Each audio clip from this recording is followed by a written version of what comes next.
Good afternoon. I'm Jonathan Chenoweth from the University of Surrey. I'm going to be talking on the water case study and under the title of the presentation, Household Water Management.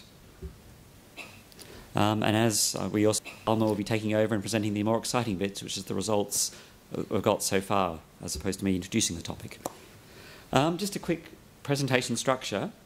Begin with a bit of background on how you apply servicizing, the concept of servicizing to water. Look a bit about household water management system selection, how we chose the specific case study we're looking at. And then I'll be handing over to Alma, who's going to go over the results, so looking at the environmental assessment, our survey of businesses, and our household survey before concluding. I guess to begin with, looking in terms of background, we had the issue that water is really not a straightforward good. It's not a straightforward or conventional good or product. It has some quite unusual characteristics in terms of how much water you consume, how important water is, and various other things. It's already also servicized to quite a large extent. As a consumer, you don't really consume water.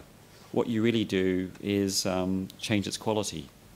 You take water from the water company, you consume it in the sense that you use it briefly, and then you return almost all the water you got from the water company either back to the same water company or to a sewage company. It's fundamentally different than, say, with petrol in your car. You burn the petrol, it produces carbon dioxide and other pollutants, and you can not reburn it. Water is very much a renewable resource with often quite a short time scale in terms of how it's cycled within the environment and between water companies. So effectively, households are paying water companies for water treatment services already. So in the SPREE project in the water case study, we're going to be looking at how there can be further services offered in the water sector that will help reduce water consumption or water taken from the natural environment. So moving further down that spectrum from selling a product to selling a service by increasing the service component. Another challenge we had in terms of the water case study is that there has actually already been some decoupling of water use and economic growth in some countries in Europe at least. I've got a lovely graph here showing GDP per capita and household water consumption per capita for the Netherlands. You can see there's actually already been quite a bit of decoupling in the last 20 years. There's also quite a bit of variety in terms of, or variability in terms of water consumption across, particularly Northern Europe, in countries where you've got quite a similar level of economic growth and quality of life and environment.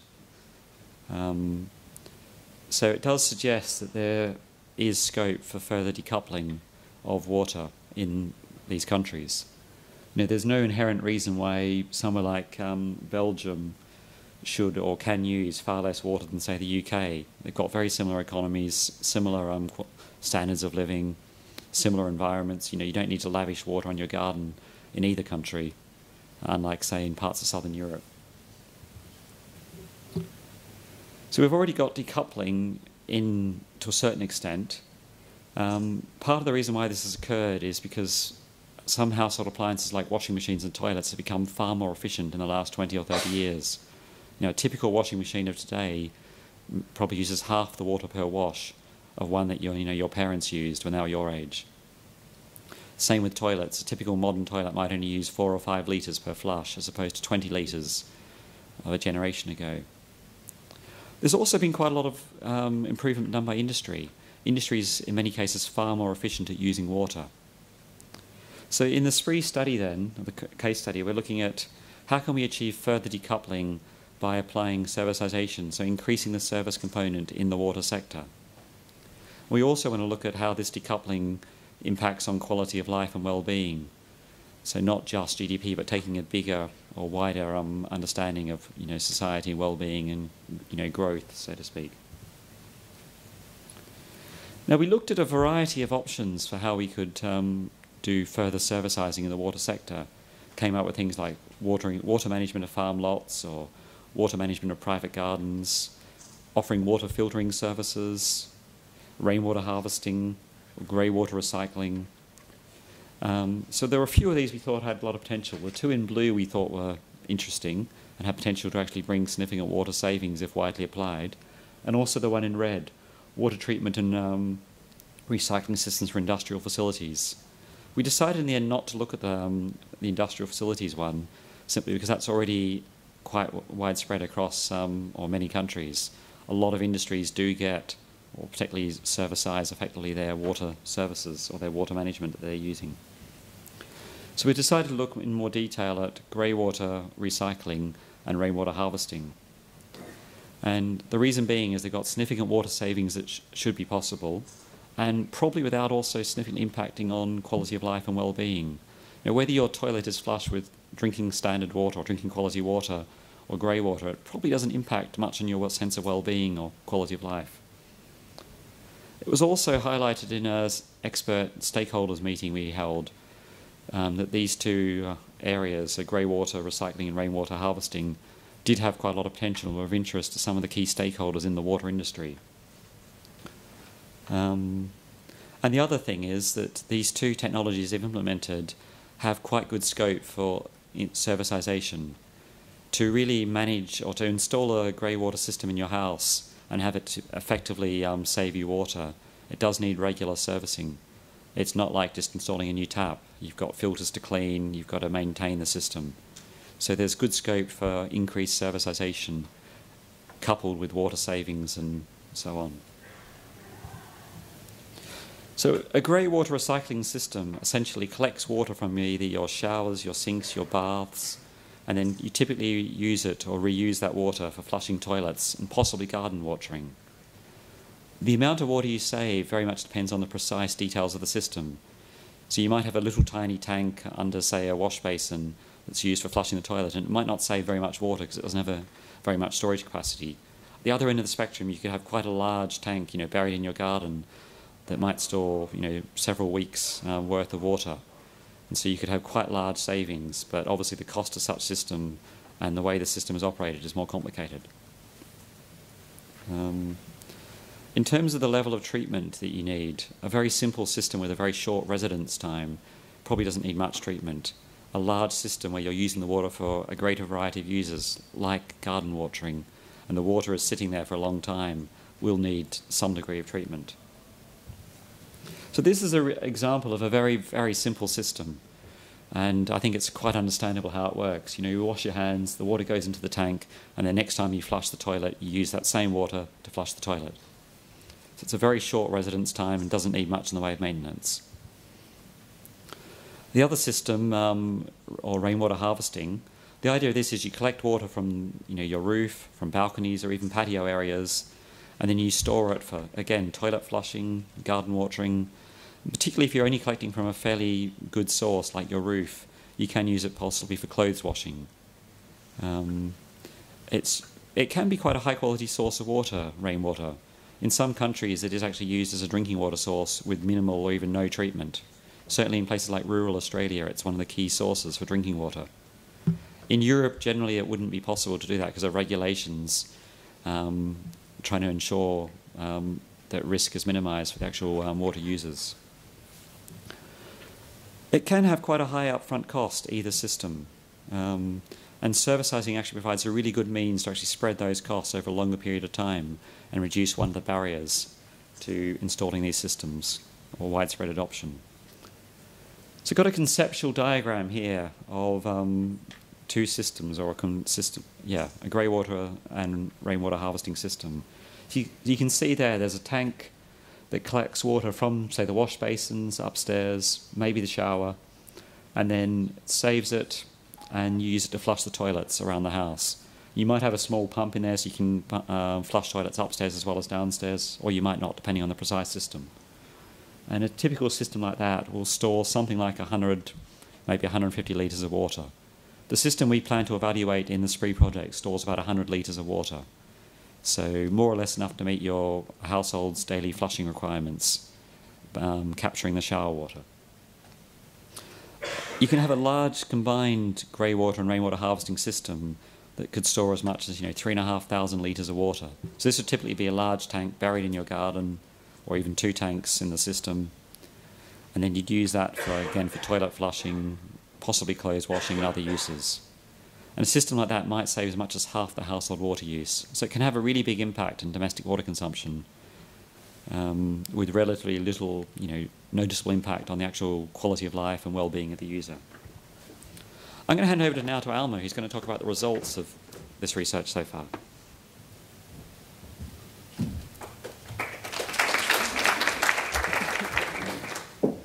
Thanks, Jonathan. I'll try to lower this. So, hi, my name is Alma Lopez Avilés, and I work at the University of Surrey. I'm going to take on from the presentation that Jonathan has kindly introduced and talk about the research so far in the UK mainly, but also a few findings from partners in this consortia in Israel and Spain, which are the other two countries working in the water sector too. This image illustrates the southeast of the UK, which is where we're basing most of our analysis, because it's one of the most water-stressed areas in the UK, highlighted in red there, and one of the reservoirs in the southeast as well, which is how we collect all that rain that the UK is famous for. We've done some preliminary environmental analysis, and it's our colleague Angela that has been leading this work, so all the credit goes to her. And any questions also, please? But I'll try to go through some of the findings already. We've looked at very high-level environmental assessment based on life cycle thinking, looking at the embedded emissions of in grey water and rainwater harvesting systems, and also the embedded emissions of pumping during the use phase of water in terms of comparing grey water and rainwater harvesting with the conventional system, which is your water stored in reservoirs, distributed, and then supplied to your homes for all the different uses in the home. So we've compared basically the situation and how things would look if we had more grey water and rainwater systems installed in homes versus the situation as it is with water pumped through the network into our homes from big reservoirs or recycling plants or desalinizing plants. It's worth emphasizing here that we've used some of the existing figures, for example, for pumping through network, but that this situation or the findings that we obtained already can change according to place, according to country, and according to the type of method that is used to clean your water and to distribute your water. So, of course, the situation is not the same if you are desalinizing water as if you are just collecting water and treating it and distributing it through a network that is very short distance. So there is quite a lot of debate about the figures in terms of emissions and what we use and put into all this environmental analysis. But it's, the results we've seen so far from this high-level environmental analysis is that there are some savings in terms of emissions that grey water and rainwater can provide at domestic level. So the graph here on the left-hand side shows the emissions saved from using grey water and rainwater as compared to reservoirs and desalinization. And the other figure on the right-hand side shows the water saves. So the water saving is also a very important factor. And as Jonathan kindly introduced before, there is little point in using clean water, potable water, treated to very high standards to flush your toilet. So if we can make some savings for the environment in terms of water, that's a very good thing to do. This graph illustrates the embodied emissions in the grey water and rainwater systems, standard sort of large tanks, looking at the two systems that we are studying, which Jonathan has kindly introduced. The small system on the left-hand side shows that most of the embedded emissions are related to parts like pumps and not so much for the tanks, and that's clearly because the tank is quite small. It's a tank that you put in your toilet to collect the water from your shower and your basin. And the large system would collect all the water from your showers for a number of weeks. So therefore, the tanks are bigger. They're buried in your gardens, typically. And so most of the embodied emissions are associated with the tank in green on the right-hand side, as you can see. Some of the conclusions from this environmental analysis indicate, as I said before, that there are substantial water savings and also carbon reductions. And perhaps the most interesting aspect is to look at the water savings, but this is dependent on the country. And as I was mentioning before, we had a very fruitful discussion with the Israeli partners yesterday. And the last 2 points refer to research in Israel, where greywater recycling is shown to be cheaper than water from the mains for common housing, like when you have blocks of flats of more than 35 or more flats, then it's economically feasible to have greywater installed. And also Israel shows that the energy used in greywater is considerably less than when you are desalinizing water, which is quite common in certain countries. So those are two interesting findings that contrast a bit to the UK, and is quite a good point to illustrate the variety across different countries. Moving on a little bit, we've been doing some interviews with businesses. Those are semi-structured interviews in collaboration with TAU, the Tel Aviv University team. We've designed some questions and interviewed two types of business in the UK. Water companies, which are private companies, but they're equivalent to the municipality providing your water and collecting your sewage in other countries. And also small businesses that are actually specializing in rainwater harvesting and greywater recycling. And the questions were designed to obtain an idea of what their business model is and what are the main drivers and the main barriers also to servicizing, looking at greywater recycling at domestic level and rainwater harvesting at domestic level. What do they see as the main concerns, the main barriers, the main drivers for people to accept them and to uptake these eco-innovation systems. Some of the findings so far are in the UK, most of the business in this area are only supplying these systems. They don't maintain and they don't own the system. Some are keen to get involved in a fully servicizing model if there are enough guarantees. So, for example, if they had a 10-year guarantee, they would be interested to look at the full servicizing. But as it is at the moment, very, very much fragmented. They install the system, there's no maintenance even sometimes. There are some companies that are working outside of the UK, in the Middle East, for example, and they do maintain the systems, and the payback time in those countries is much better than the UK, so it's not so much a barrier. And this is related to the water of price in the Middle East as compared to the UK. Other barriers in the UK are to do with planning and the complexity of getting the systems in place, but there is some hope in that there is some regulation that is pushing for greywater recycling or rainwater harvesting in new properties, particularly in social housing.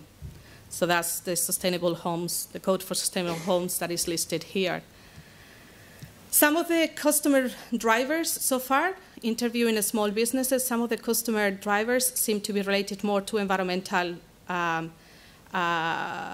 attitudes. So people who want to have certain environmental values and they want security of supply. But it's also interesting to see that in areas in the UK where water is metered and is more expensive, then there's also a bigger uptake of this system. So obviously there's an economic aspect to it because one of the main barriers seems to be the sort of payback time that is quite long in the UK because the price of water is quite low. Then the other finding, which is quite interesting, is that some of the other customers, main customers in the UK are farmers, and this is to do with, obviously, economy of scale and the fact that the cost-benefit is better for bigger business like farms, where they can collect more water and then use more water, so they're bigger users overall. But also, it's interesting to see that it's because there are some existing subsidies that are coming into place for farmers, so then greywater recycling and rainwater is being uptake, the uptake of these systems is encouraged in the last 2 to 5 years because of subsidies. The other interesting aspect that we have found out through the interviews is that the views of the private businesses in the greywater and rainwater industry is very different and very contrasting with the big water companies providing water, or many of the water companies at least. And this is because the water companies don't see grey water and rainwater at domestic level as making a significant enough impact in environmental terms, at least in emission terms. They seem to think that the reduction in terms of emissions is minimal, and they prefer much larger schemes like building reservoirs or bigger treatment plants or desalination plants because of economies of scale. The cost-benefit seems to be better and more in their favor. That's their argument. But this is quite contrasting with the view of the smaller businesses trying to push grey water and rainwater, and it's quite interesting to see their very contrasting views that water companies want to sell their product, they want to sell water, so they're obviously saying that the grey water and rainwater at domestic level is not that beneficial or not so beneficial for the environment. And also there is quite a lot of debate as to how you account for emissions and which figures you take and all that sort of thing that I was talking about before in terms of doing environmental analysis, whether you include leakages, whether you don't, whether you compare against desalinization or the conventional collection and pumping system in London and so on. So it depends very much how you do the study. Then on the positive side is that views are changing, and the water companies in the UK, for the first time in this last round of water resource management plans, are talking about reducing per capita consumption via demand management and water efficiency. So in other words, saving water and being more efficient with the water. That's a great move. And also some companies which are in areas where the stresses on water resources are tighter, for example, Southern Water in the southern coast of the UK, they're already ahead in terms of promoting grey water and rainwater, and they're also abstracting less progressively since the 1990s. So that's a combination of things, their geology and other reasons, but it's interesting to see that they're also going for metering, universal metering, which is not the standard in the UK. So there is hope, I think, from those news. And then just moving on a little bit on to the household data survey. On the side of business interviews, we are developing a questionnaire looking at various aspects on environmental attitudes and attitudes to water use, and also the willingness of people to use grey water recycling and rainwater harvesting systems in their house. And this is an ongoing work with colleagues in Israel and also Spain and the UK. And it'll be a survey that looks at all these aspects and will feed into the ABM in terms of behavioral information to feed into the agent-based modeling. And just to finalize, some conclusion, trying to wrap up what we've said so far. The water sector is a challenging sector for the application of to study servicizing, for the application of servicizing. As Jonathan has said, water is to a very large degree servicized in most countries. And this morning we heard Ms. Luisa talking about servicizing infrastructure. In the water sector, the infrastructure is to a large degree servicized already, and we don't think about it, but we, through paying our bills, our water bills, are paying for the infrastructure and for the maintenance of the infrastructure and the reservoirs and building new reservoirs and so on. So it's very much already servicized. It's how we take that servicizing even further. And grey water and rainwater systems are perhaps a possibility to take that servicizing further, which will allow us to decouple water use and economic growth, but also well-being from economic growth, from environmental impacts.